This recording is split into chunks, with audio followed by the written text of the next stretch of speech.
안녕하세요. 이라입니다. 자, 오늘 어떻게 하면 우리 영어 공부를 잘할 수 있을까? 영역별 학습 가이드에 대해서 말씀드릴까 합니다.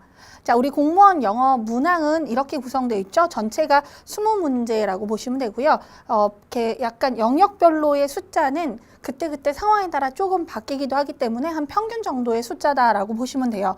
독해가 지금 전체의 50% 정도를 차지하고 있는데 이 비중은 독해 비중은 많이 나오게 되면 60%까지도 나오고요. 아마 계속 올라갈 추세에 있다라고 보시면 돼요. 자, 문법부터 우리 어떻게 출제되는지 한번 살펴보겠습니다. 자, 최근에는 문법 문제를 물어볼 때 문장 자체의 길이가 예전에는 하나의 문장 길이가 뭐 플러스 마이너스 한 20단어 정도 됐다면 이제는 막 몇 줄을 넘어가는 그러니까 독해 지문 자체를 그대로 갖다 놓고서 수능에서 하는 것처럼 지문 자체를 놓고 여러 문장 섞어서 그렇게 물어보기도 하기 때문에 전체의 문장 길이는 길어지고 있는 편이고요. 그리고 문제 안에서 묻는 문법적인 요소가 학생들의 영어 실력이 전반적으로 향상되고 있기 때문에 좀 더 다양한 요소들을 예전에 출제하지 않았던 거 뭐 이런 것들을 시험적으로 좀 묻기도 합니다. 자, 그리고 문장 안에서 항상 전통적으로 늘 끊임없이 꾸준히 나오는 것은 올바른 혹은 잘못된 문법적인 요소를 찾아내는 것, 그게 가장 많이 나오는 요소라고 보시면 됩니다. 자, 어휘 같은 경우에는 항상 공무원 시험에 자주 등장하는 우리 시험에서 잘 다뤄지는 그런 어휘들이 분명히 존재합니다. 그래서 어느 정도 그것은 여러분들이 파악을 하고 시험장에 가셔야 되고요. 자, 그리고 어휘 문제의 형태 자체가 비슷한 뜻의 어휘나 표현 같은 것들을 찾는 거, 밑줄 친 단어와 가장 유사한 단어를 찾으시오. 뭐 이런 거 있죠. 의미가 같은 거를 물어보기 때문에 유사한 단어들, 유의어들 이런 것들을 중심적으로 좀 외워주셔야 합니다. 자, 그리고 빈칸에 들어갈 어휘나 표현 찾기 같은 것들도 물어보거든요. 그러니까 전반적인 문맥을 알아야 빈칸에 들어갈 단어가 어떤 것인지 파악할 수 있겠죠. 그래서 어휘라고 해서 딱히 어휘 자체만을 묻는 게 아니라 어느 정도는 해석도 되고 비슷한 뜻도 알아야 되고 이런 것들을 측정하는 그런 문제들이 출제가 되기 때문에 그런 공부를 함께 해주셔야 합니다. 자, 생활 영어는요, 학생들이 제일 이렇게 좀 난감해하는 경우가 많은데, 우리 수능 때 생활 영어 생각하시면 돼요. 그러니까 생활 영어 자체가 직접 사람과 만나서 면대면으로 대화를 나누게 된다면, 그러면 대화의 주제는 뭐 굉장히 많겠죠. 다양하겠죠. 근데 우리는 그러니까 문제가 종이 위에 써져 있는 PPT 테스트예요. 그래서 어느 정도 시험에서는 상대방하고 나하고 이렇게 리액션 하면서 대화를 하는 게 아니기 때문에 여러분들 긴장하실 필요 전혀 없고요.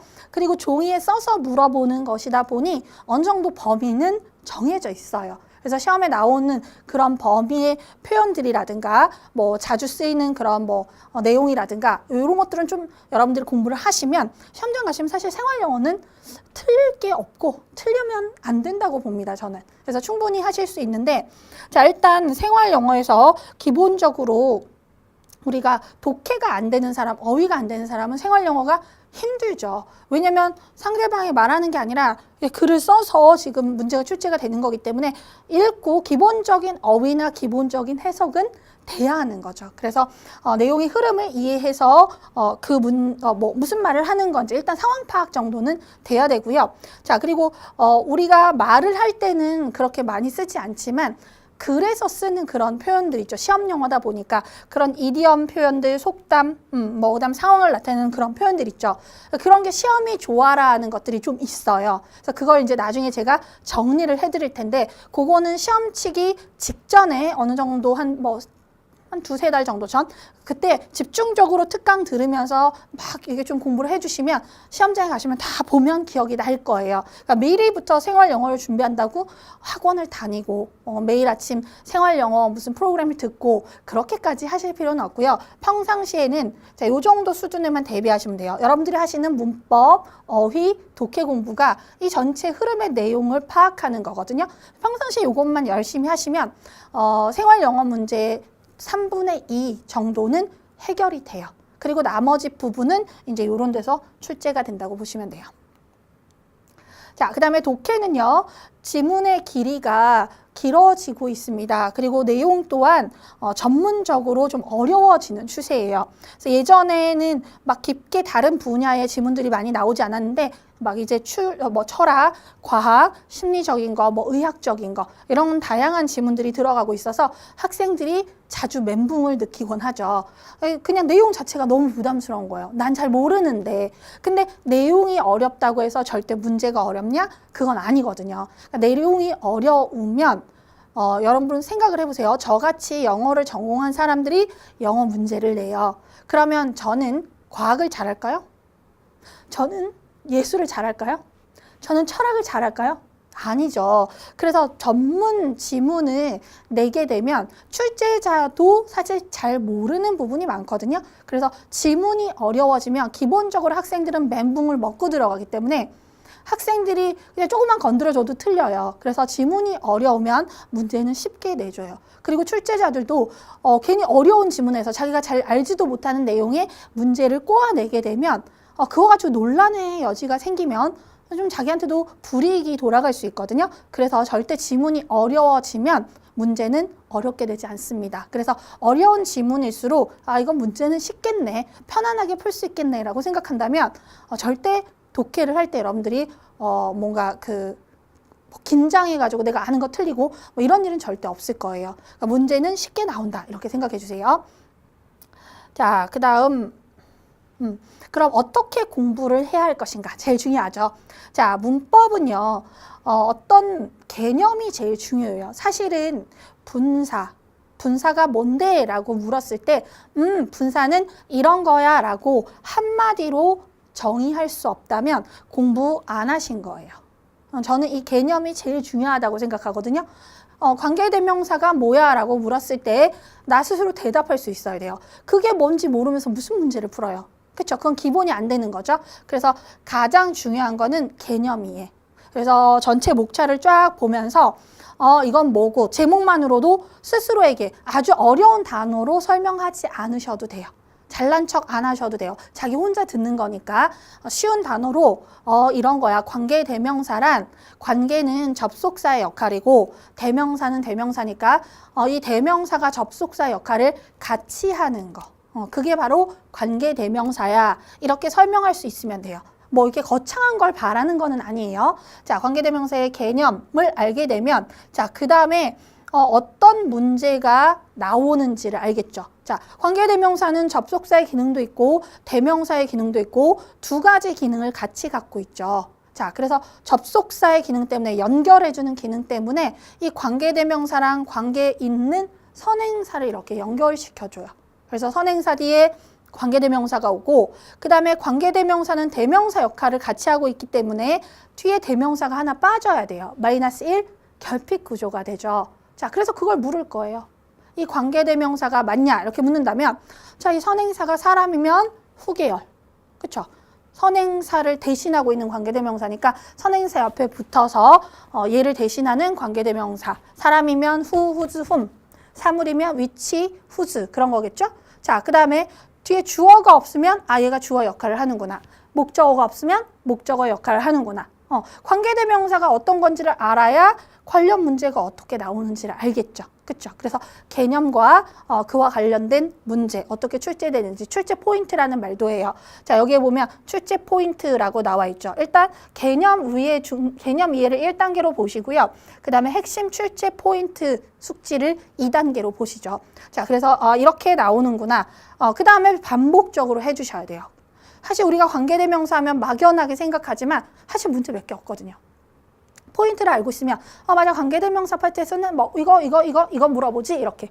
분사 파트에서는 분사와 분사구, 그러니까 전체 수식하는 분사와 후치 수식하는 분사구, 그 다음에 분사 구문 물어보고 그리고 감정 분사 물어보지 이렇게 출제 포인트가 딱딱딱 정해져 있거든요. 그래서 그런 출제 포인트를 반복적으로 학습하셔야 돼요. 자, 그리고 난 다음에 실제 시험장에 가면 자, 챕터 3 뭐뭐뭐 이렇게 나오지가 않죠. 랜덤형 문제이기 때문에 실제 시험장에 갔을 때 당황하는 학생들은 랜덤 문제를 많이 안 풀어본 거예요. 그리고 나서 이제 시험장 갔다 와서 풀이를 하는데 자, 이거 관계대명사 문제죠? 나 저거 아는데. 알면 뭐예요? 그렇죠? 시험장에서 내가 알아보지를 못하면 아무 의미가 없는데, 그래서 랜덤형 문제를 자꾸 풀어보셔야 돼요. 시험장에서도 랜덤 문제를 보게 될 거기 때문에 랜덤형 문제를 보면서 아, 내가 관계대명사를 알지만, 내가 분사를 알지만 실제 내가 문제에서 만났을 때 단어가 좀 어렵고 구조가 복잡해서 관계대명사가 나왔는지도 모르고 막 지나갈 때가 있고 분사가 있었는지도 모르고 지나갈 때가 있잖아요. 아이고. 그래서 그런 부분을 최대한 막기 위해서 우리는 지속적으로 계속 출제 포인트를 반복해서 랜덤형 문제 속에서 다시 한번 포인트를 확인하는 거죠. 그래서 언제 어디서 풀어도 이거 관계대명사 문제네, 이거 분사 문제네 이렇게 할 수 있게끔 연습을 많이 해두시는 거죠. 자, 그 다음에 어휘는 수준별로 어휘를 좀 접근하시는 게 훨씬 더 효율적일 겁니다. 드립다 막 갑자기 처음 시작하는데 고급 어휘를 한다면 힘만 빠지고, 그렇죠? 뭐 전투력도 상실하고 내가 이렇게까지 해야 되나? 이 공부 계속 해야 되나? 막 이런 생각 드니까 계속 자기 스스로 좀 마음이 괴롭고 힘들 거예요. 그래서 어휘는 수준별로 학습해 주시는 게 중요합니다. 그래서 제일 처음에 1단계에서는 수능 수준의 어휘, 그게 이미 되어 있다면 1단계 안 하셔도 되죠.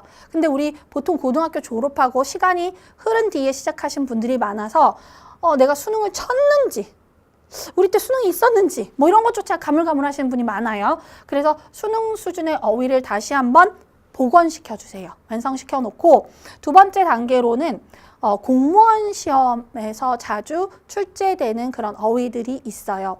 우리가 대학 영어 수준이라고 말을 하죠. 고딩과 대딩은 조금 차이가 나겠죠. 고딩 단어에 플러스 알파가 더 들어가는 거예요. 그리고 우리 공무원 수준의 어휘에서는 공무원 독해의 이렇게 지문 자체가 좀 더 폭넓고 깊게 들어가다 보니까 그런 다양한 분야에 있어서의 어휘들이 출제가 될 것이고요. 수능 때도 그런 것들이 토플 형식으로 많이 출제가 됐기 때문에 그런 단어들 보고 수능 때 수능 어휘가 잘 됐던 사람들은 아마 여기서 뭐 탁 이렇게 어휘가 칼 긋듯이 이렇게 딱 그어서 여기까지 수능 어휘, 여기까지 공무원 어휘 이렇게 되는 건 아니거든요. 약간 섞이는 부분이 있죠. 그래서 요게 잘 되면 요것도 쉽게 돼요. 그래서 공무원 수준의 그런 어휘들, 독해에서 자주 나오는 것들, 혹은 뭐 고급 어휘들, 어휘 문제에 잘 출제되는 것들, 이런 것들이 있죠. 자, 이렇게 해서 공부를 좀 하다 보면 외워도 끝이 없다는 걸 깨닫게 되죠. 나 진짜 열심히 했는데 또 새로운 단어. 저라고 모르는 단어 없겠습니까? 깜놀했습니까? 저 모르는 단어 있죠. 그렇죠? 세상에 단어들이 얼마나 많겠습니까? 새롭게 생겨나는 단어들도 있을 것이고요. 아주 고급 어휘, 그런 것들도 있을 거예요. 미국 사람 모르는 단어 없을까요? 있어요. 있죠. 물론 시험에서 나오는 것들은 어느 정도 제가 알겠지만 그렇지 않고 뭐 어려운 문학 작품이라든가 뭐 이런 데 나오는 거, 그다음 전문적인 그런 분야 용어라든가 그런 건 저 당연히 모르겠죠. 그래서 저도 늘 새로운 단어를 접하지만 평생 영어를 보고 쓰고 이렇게 해온 저도 사실은 지금까지 과정에서 얼마나 많은 어휘들을 외웠겠어요. 세상에 날로 먹는 건 없어요. 고생을 정말 많이 했죠. 그래서 그렇게 제가 해온 것을 여러분들은 하루아침에 하고 싶어 하더라고요. 단어는 끝이 없어요. 끊임없이 해주셔야 돼요. 시험 보는 날 아침까지도 해야 되는 게 단어예요. 어휘는 계속 해주셔야 되는데 좀 외운 것 같은데 왜 안 되죠? 외운 것 같은데 나가서 그렇죠. 나가서 들어오면 뭐 광속으로 다시 나가잖아요. 이걸 몇 번 하다 보면 이제 장기 기억에 고착화가 되거든요. 그러니까 외웠는데 기억 안 난다 당연한 거예요. 그런 얘기는 하실 필요가 없어요. 외웠는데 기억 안 나니까 또 외워야지. 그런데 또 기억 안 나니까 또 외워야지. 이렇게 돼야죠.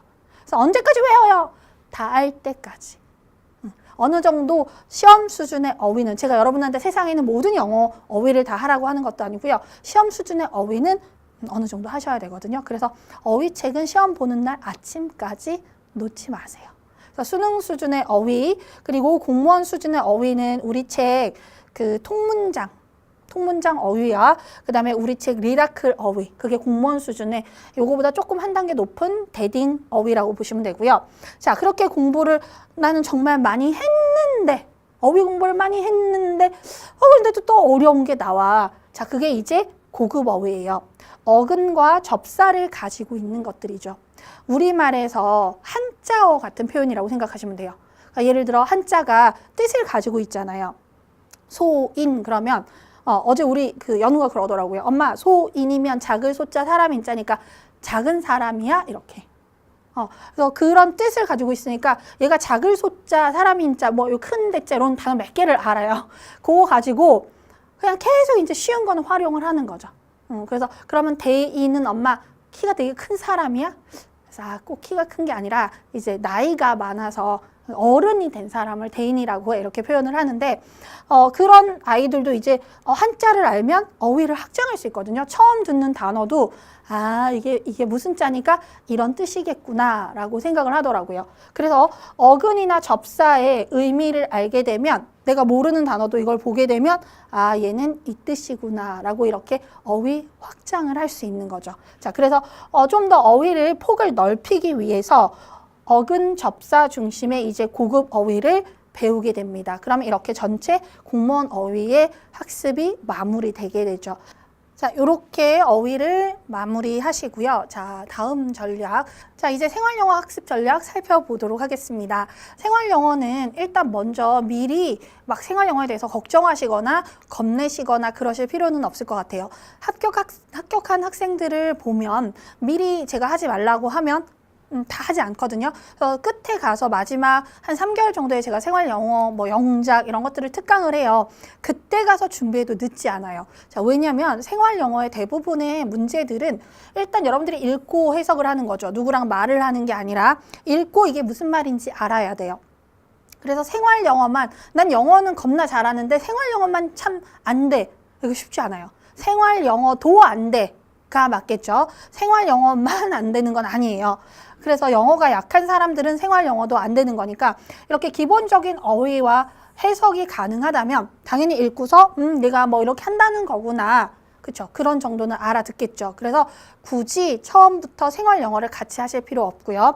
독해, 어휘, 문법 이런 것도 열심히 하시면 돼요. 자, 그리고 시험이 가까워 오면 제가 생활 영어 특강을 해요. 그때 이디엄 특강 같은 것들. 우리 뭐 그런 표현들 있죠. 예를 들어서 어떤 사람이 되게 똑똑하다 그럴 때는 as smart as button 이라는 표현을 쓰거든요. 그러니까 우리 옛날에는 지금처럼 플라스틱 버튼 같은 게 없었고요. 그러니까 영국에서 버튼이라는 것을 달고 있는 사람들은 귀족이었어요. 귀족들은 옷에 이렇게 버튼을 잠그게 되는데 그 버튼이 금속, 청동으로 된 그런 금속 버튼이었거든요. 그때 당시엔 그건 굉장히 비쌌어요. 그래서 반짝반짝반짝하는 그런 청동이 아니라 황동이 반짝반짝하는 그런 금속으로 돼 있어서 우리가 엄청 사람이 똑똑할 때 애가 반짝반짝하다 이런 표현을 쓰는 것처럼 저 사람은 as smart as buttons 그래서 버튼처럼 똑똑하다 이런 표현을 써요. 근데 지금 현재 우리가 그런 어원을 모른다면 이게 왜 버튼이 똑똑한 거에 비유가 되는지라는 걸 모른다면 버튼처럼 어떤다는 거야? 버튼 우리는 아이고 단추구멍 눈이 작은 건가? 뭐 이렇게 생각하겠죠. 그러니까 그게 사실 우리나라 말이 아니고 영국에서 만들어진 표현이다 보니까 그 표현을 잘 이해를 해야겠죠. 그래서 그런 이디엄들 그런 것들을 이제 시험에서 자주 나오는 것들을 할 거예요. 또 영어는 영국에서 만들어졌죠. 영국은 날씨가 구려요. 그래서 under the weather라는 표현이 있는데 the weather는 영국에서 만든 단어니까 영국의 날씨를 말하는 거고요. 영국의 날씨는 겨울에 넘어가면 영국은 우기예요. 하루 종일 비가 와요. 물론 우리나라 장맛비처럼 비가 막 세게 오는 건 아니지만 무슨 하루 종일 비가 오고 해가 굉장히 빨리 지고 해가 늦게 뜨고 이렇게 되기 때문에 계속 어둡고 비가 오고 이런 상태예요. 그런 우리가 날씨가 안 좋으면 사람이 습도가 높고 이러면 막 짜증 지수가 올라가겠죠. 그래서 영국 사람들이 그런 날씨 밑에 있기 때문에 날씨의 영향을 많이 받아요. 그래서 under the weather라고 하면 그런 영국 날씨 하에 있어서 영향을 받은 이란 의미에서 유래해서 좀 뭔가 찌뿌두둥한 이런 뜻이에요. 몸도 마음도 좀 별로 좋지 않은 She's under the weather. 제 오늘 컨디션 꽝이야. 뭐 이런 뜻이거든요. 그래서 그런 이런 이디엄 이런 표현들은 사실 기본적인 어휘만 알아가지고는 그 표현을 바로 이해하기가 쉽지가 않잖아요. 유래된 그 배경을 알아야 되기 때문에 그래서 그런 걸 제가 같이 해드릴 거예요. 그 다음에 속담이라든가 그 다음에 상황별 우리가 전화 받을 때 자주 쓰는 말들이 있고 식당에서 뭔가 주문을 할 때 자주 쓰는 말들이 있고 그런 것들은 독해나 기본 어휘에 잘 나오지 않으니까 이런 것들을 묶어서 특강을 할 겁니다. 그렇게 해놓고 자 그리고 마지막에 시험에 출제 가능한 예상 문제들이 있어요. 지금까지 계속 돌고 돌았던 거 그리고 중요한데 이제 나올 차례가 된 것들 그런 것들을 쫙 집중적으로 한번 풀어볼 거예요. 이렇게 하고 나면 생활영어는 금방 끝나요. 많은 시간을 투자할 필요가 없기 때문에 미리 하실 필요 없습니다. 특강을 통해서 요 두 개를 다 잡거든요. 그러면 하루에 10분씩만 보시면 돼요. 잊어버리지 않게 하기 위해서. 하루에 10분씩만 꾸준히 시험 보는 날까지 봐주시면 시험장에 가면 이거 나왔네? 이렇게 반가운 문장들이 꽤나 보이실 겁니다. 그렇게 공부하시면 되고요. 자, 독해는 문법과 어휘가 되지 않으면 해석을 할 수가 없겠죠. 그래서 문법, 어휘가 가장 먼저 선행이 돼야 돼요. 어휘가 약한 사람은 읽을 수가 없어요. 구조가 안 돼 있으면, 문법적인 구조가 안 돼 있으면 누가 주어인지, 누가 주절인지, 종속절인지를 모르기 때문에 전혀 해석이 안 돼요. 그래서 문법, 독해, 어휘는 사실 하나하나가 따로 떨어져 있다라고 말하기 힘들어요. 다 하나로 엮여 있다라고 보시면 돼요. 그래서 요거를 기본 공부를 먼저 해주시고요. 자, 그 다음에 어느 정도 내가 기본적인 해석이나 구조가 된다면 그 다음부터 문제를 풀어봐야겠죠. 그래서 유형별로 지문을 접근합니다. 주제 찾는 문제, 그리고 빈칸 완성 문제, 순서 잡는 문제, 일치 불일치 문제. 이거는 어떻게 풀고, 이거는 어떻게 풀고 이렇게 유형별로 지문을 접근해서 푸시면 훨씬 더 빨리 독해에 대한 감을 잡으실 수 있거든요. 그래서 이렇게 해서 패턴화를 해두시는 거고요. 자, 그런 다음에 우리가 랜덤형 문제를 풀어봐야 돼요. 주제 찾기 문제만 맨날 풀 수는 없잖아요. 그러니까 주제 찾기, 뭐 이렇게 뭐 찾기 이런 식으로 하나하나 패턴별로 한 다음에는 다음 단계는 이제 랜덤으로 들어가셔야 돼요. 그래서 시간 안배 연습도 해야 되는 거죠. 그래서 랜덤형으로 풀다 보면 특히 내가 자꾸 틀리는 게 나와요. 아, 나는 빈칸은 자꾸 틀려. 나는 순서 찾기는 자꾸 틀려. 그러면 그 부분만 다시 올라가서 반복 학습해 주는 거예요. 유형별로 가서 다시 보는 거예요. 그래서 빈칸 완성 문제 다시 보고 순서 찾는 문제 다시 보고 이렇게. 그래서 그 부분 약점을 어느 정도 또 정복하면 다시 랜덤형 문제를 푸는 거죠. 자, 이렇게 계속 하다 보면 시간은 저절로 단축되는 겁니다. 제가 빨리 풀으라 이런 말 진짜 잘 안 하거든요. 빨리 풀으라 하니까 다 틀려요. 막 빨리 풀고 막 10개 중에 3개 맞고 무슨 의미예요? 그쵸? 빨리 푸는 게 의미가 아니라 연습을 많이 하시면 저절로 빨라지게 돼 있어요. 정확도를 높이는 게 중요하거든요. 그래서 우리가 독해 문제를 풀 때 정확하게 푸세요. 정확하게 풀고 자 계속 정확하게 풀다 보면 나도 모르게 속도가 빨라지게 돼요. 그러면 시간 단축은 저절로 되는 거거든요. 그래서 억지로 빨리 풀다 보면 틀리는 거를 학습하게 돼요. 나는 원래 잘 틀려 이렇게 생각하게 되기 때문에 좋지 않아요. 실패를 학습하는 것은 굉장히 안 좋습니다. 그래서 천천히 풀어도 제대로 푸세요. 그렇게 해서 시간 단축 연습을 하시면 됩니다. 자, 영어는 계속 강조하지만 단계적 학습이에요. 어느 정도 1단계가 되지 않으면 2단계를 하는 게 그냥 모래쌓기예요. 모래성을 쌓는 거예요. 금방 무너지죠. 만약에 이게 단계적 학습이 아니라면 사실 장수생은 없겠죠. 그렇죠? 계속 하면 계속 문제풀이 듣다 보면 돼야죠. 근데 문제풀이를 1년 듣고 2년 들었는데도 안 돼. 왜냐면 밑단계가 안 돼 있기 때문에 윗단계가 쓰러지는 거예요. 자꾸 모래성처럼. 밑이 없는 모래성은 쓰러지고야 말겠죠. 그래서 영어는 단계적 학습이다라는 것을 꼭 기억해 주시고요. 자, 1단계에서는 내가 뭘 하고 2단계에서는 뭘 하고 3단계에서는 뭘 하고 이게 머릿속에 이제 전략이 어느 정도 서 있어야 돼요. 그래서 반드시 기초가 약하신 분들은 기초부터 완벽하게 쌓으세요. 그래서 어느 정도 이 단계를 밟아 나간다면 여러분들이 단계 없이 막 우왕좌왕 공부하는 것보다 단계를 딱 밟아서 이거 완성하고 그다음 이렇게 나간다면 훨씬 시간도 단축되고 효율성도 높아지실 거예요. 그래서 내가 원했던 기간보다 더 빨리 합격에 다가가실 수 있을 거라 생각합니다. 꼭 잊지 마시고 기초부터 차근차근하게 해주세요.